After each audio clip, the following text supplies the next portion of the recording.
Alors c'est un état du monde thématique et c'est intéressant parce que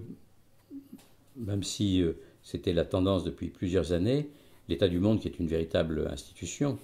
euh, aborde et abordait tous les sujets. Mais si le livre en question aborde toujours la quasi-totalité des sujets, il focalise sur ce qui caractérise la période. Et ce qui caractérise la période, c'est évidemment la guerre. Bertrand Badi, dont on connaît les livres, dont on connaît par ailleurs les articles, en particulier dans Le Monde, est particulièrement attentif aux changements dans les rapports géostratégiques et il intègre totalement dans la démarche de cet état du monde de 2015 cette perspective-là.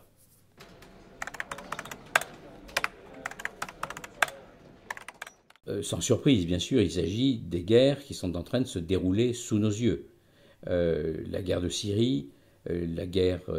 d'Irak sous sa nouvelle formule, la guerre d'Afghanistan ou ce qu'il en reste, les conflits qui sont en train de se développer en Afrique, les tensions, voire plus,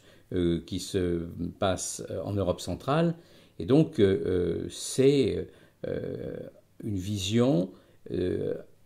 à travers laquelle on voit à la fois les enjeux,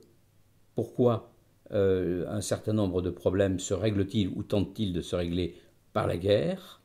et en même temps ça nous donne, comme c'est le cas la plupart du temps dans l'état du monde, une sorte de recul historique qui permet d'avoir les clés de compréhension des différentes situations.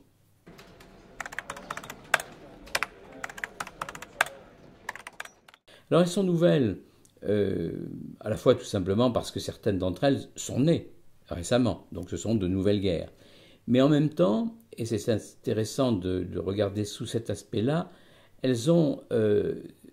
à défaut d'avoir de nouvelles formes, on se bat à peu près de la même manière, elles ont des ressorts qui ne sont pas tout à fait les mêmes.